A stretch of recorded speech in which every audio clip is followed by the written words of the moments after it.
Well, again, I greet you, and I'm glad that you're able to listen to me. And what I want to say today is very important. It's because too often the gospel gets complicated.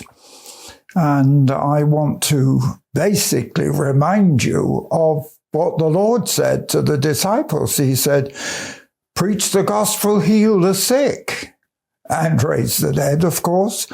And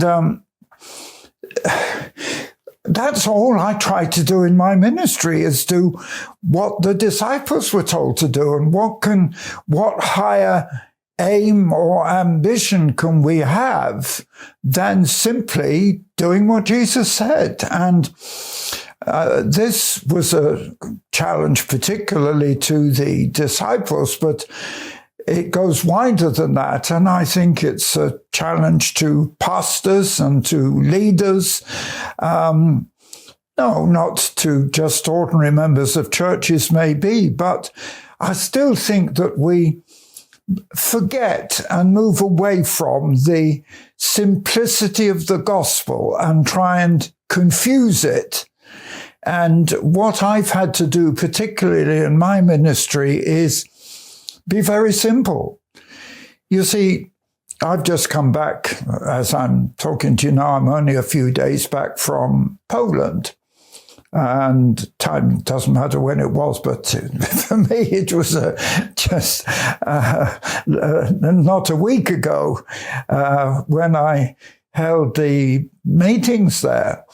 And I realized that my audience in the main meeting was comprised not of good, ordinary people, but they brought in children, they brought in people that were handicapped, people that were in difficulty. They brought them out the homes. And there's no question these people were very, very much unsaved people. As you know, Poland is mainly a Catholic country, but even the Catholic faith hadn't reached these people. They were rejects, outcasts, and they busted them in. And those are the people that Jesus told us to reach. Come on. He didn't go for the wealthy ones and the ones that are going to fill the offering basket at your church. He said, go into the highways and the byways, and I'm sure that translates, and fetch them off the street. Well, that's what they'd done. They'd bust them in. And so I had to present quite a simple gospel, and I chose a verse which I'm going to give you now because it's in Matthew 9. It's also repeated elsewhere, but I chose Matthew 9, where it says, Jesus got into a ship, crossed over the sea, that was the Sea of Galilee, and came into his own city, which was Nazareth. And they brought to him a man sick of the palsy lying on a bed. So what he went into a house, and another version of this says that in the house they actually had to take the roof off to let him in. But in actual fact, the roof was, I know Israel and I know the kind of house. It was really a roof covering over a courtyard. And so they took it off and they lowered him down, and he was lying on a bed. Now, Jesus, it says here, this is in Matthew 9, and it's in verse 2, that he was brought to Jesus, and Jesus, seeing not just the sick man, but seeing the faith of those who brought him. Have you got it? Seeing the face of those who brought him. The man was dying, and we don't know whether he was conscious, unconscious. We only know that he couldn't get off his bed. And yet, Jesus, looking at him, said, Son, be of good cheer, your sin is forgiven.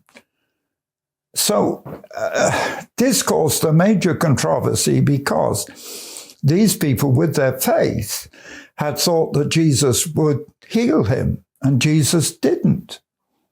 he took the other course. He said, your sin is forgiven. Rejoice. I mean, what a message to give a man who is dying is rejoice. But yet, because in that very sense is the whole essence of the gospel that we preach, that this man, even if he died, would go into the kingdom of God. He would go into heaven. Whereas without Christ and without forgiveness, then he goes to hell. And, you know, when we die, you only go to heaven or hell. There's no intermediate.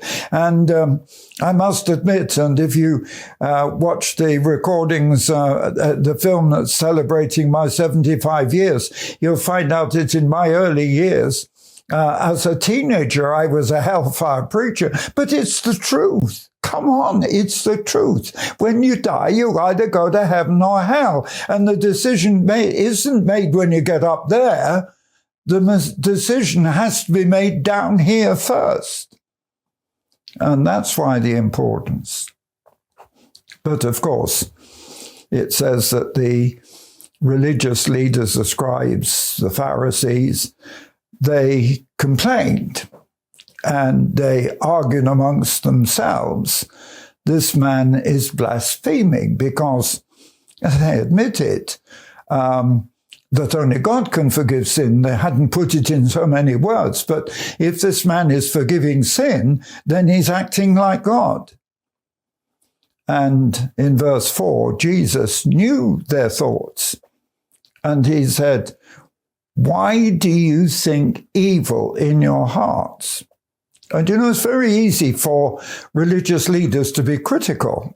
They're critical of me very often. And I find I'm going to deal with something that to me is a major controversy. Because it says in verse 4, Jesus knew their thoughts. So it wasn't just what they said, it's what they thought. And I want to challenge you, Jesus knows your thoughts.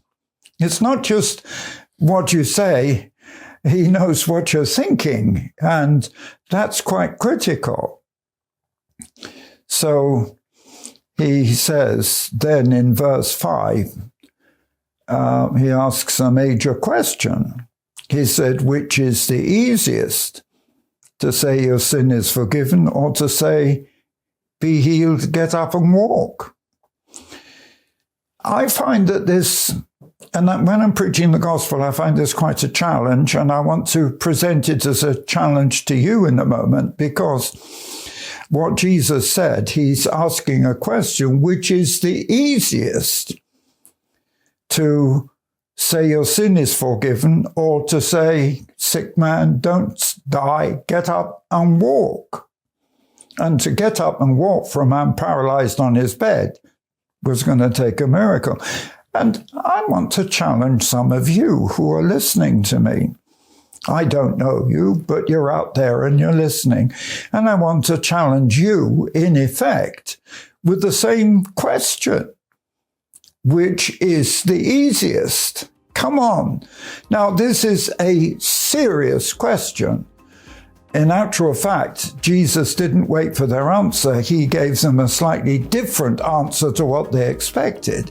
But I'm asking you out there listening to me the question, which is easiest? To forgive sin or to heal the sick? Well, the answer is very simple, in that only God can do either or both.